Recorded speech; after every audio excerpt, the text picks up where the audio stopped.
Maithili express की शानदार प्रस्तुति। बोलो छठी मैया की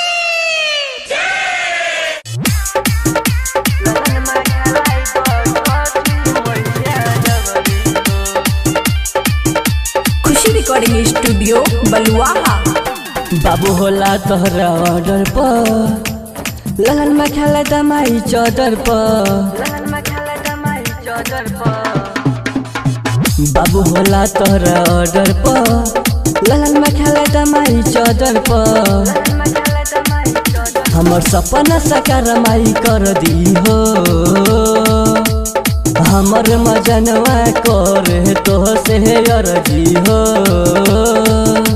ललन में खेलाई तो छठी मैया अबरी हो हमर मजनवा करे तो से अर्जी हो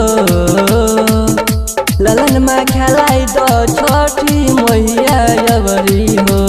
डीजे सुमित सतीश रैमा।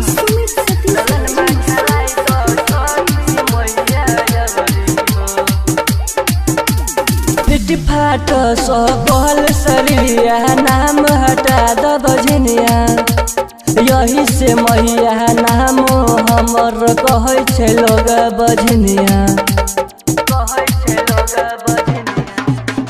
फिट फाट सकल सरिया नाम हटा द बजनिया यही से मैया नाम हमर कहै छै लोग बजनिया हमर सपना साकार माई कर दी हो दिल खुश मन खुश करे छ तोहर कदर हो ललन में खेलाई तो छठी मैया अबरी हो हमर मजनवा करे तो से अर्जी हो ललन में खेलाई तो छठी मैया अबरी हो। खुशी रिकॉर्डिंग स्टूडियो बलुआहा।